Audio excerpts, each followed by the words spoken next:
Amit Shah closing that news conference after addressing a slew of questions on what the BJP's strategy is ahead of the polls in Bengal. Amit Shah, in that address, highlighting all the wrongdoings of the TMC, most importantly, the scams that came to light, of also how women have been unsafe, but most importantly, the issue of infiltration that he says is one of the biggest loopholes in West Bengal, and how it is aided by the Mamata government, because these very infiltrators make for Mamata Banerjee's vote bank, is what Amit Shah has alleged. He's also gone on to say that this sort of illegal infiltration will not stop unless and until the Mamata Banerjee government takes a strong step towards border fencing, towards ensuring that these infiltrators do not cross the fence. But while he goes strong on that charge against the TMC government, he said that there has been a lot of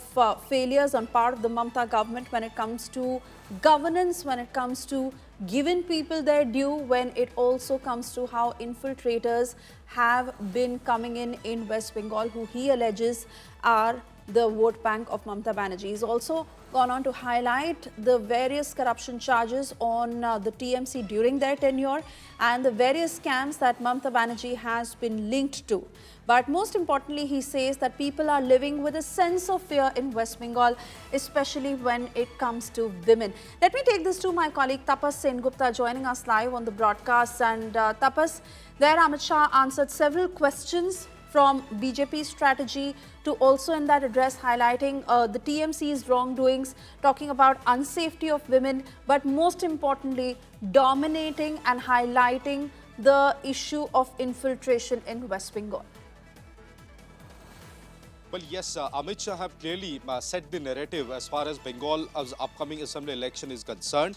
Illegal immigration and infiltration is going to be the main issue based on which the election would be fought into 2026. At least BJP have already set this narrative, and this will be the pivotal issue as far as BJP's poll campaigns are concerned. And apart from that, the corruption charges, multiple corruption charges and multiple scams will also be there in the list. But most importantly, the illegal immigration and as the Home Minister said, that it remains to be imperative on the part of the central government, as well as it should be from the state government as well, to do and take every measures to stop infiltration through borders. And we had seen earlier that how Trinamool Congress in multiple occasions, their netas have claimed that the role of BSF should be under scanner whosoever are infiltrating into India from Bangladesh. It is the role of the BSF to hold them back. It is the role of the BSF to intercept them, but they do not do it in the first place. And henceforth, now the Home Minister have given a rebuttal where he clearly stated that as of now, he has stated that he wrote at least 7 letters to the state government seeking help to get the lands, procure lands for building fencing and barbed wire fencing across the IB along Indo-Bangladesh border.